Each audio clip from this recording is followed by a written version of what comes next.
আপনি কি জানেন কিয়ামতের দিন কি ঘটবে? চলুন তা জানার আগে আল্লাহকে ভালোবেসে ভিডিওটি লাইক দিয়ে চ্যানেলটি সাবস্ক্রাইব করি।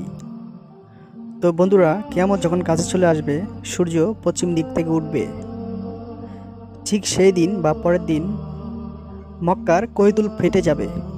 সেখান থেকে ভয়ঙ্কর এক জানোয়ার বের হয়ে আসবে, যেমনভাবে হযরত সালেহ আলাইহিস সালামের উটনি পাথর থেকে বের হয়ে এসেছিল। এভাবে জানোয়ারটি বের হয়ে আসবে। জানোয়ারটির নাম হবে দাব্বাতুল আট। এটি 7 গজ লম্বা হবে আর মানুষের মতন দেখতে হবে। উটের মতন পা হবে, ঘোড়ার মতন গালা হবে, হরিণের মতন শিং হবে এবং বাদরের মতন হাত হবে। সে মানুষের সঙ্গে কথা বলতে থাকবে এবং তার হাতে মুসা আলাইহিস সালামের লাঠি থাকবে। আর ওই লাঠি দিয়ে মানুষের উপর চিহ্ন দেবে। যে ব্যক্তি মুমিন হবে তার চেহারা উজ্জ্বল হবে এবং যে কাফের হবে তার চেহারা কালো হয়ে যাবে। বন্ধুরা, ওই দিন যেন আমরা মুমিন হই আর আমাদের চেহারা যেন উজ্জ্বল হয়।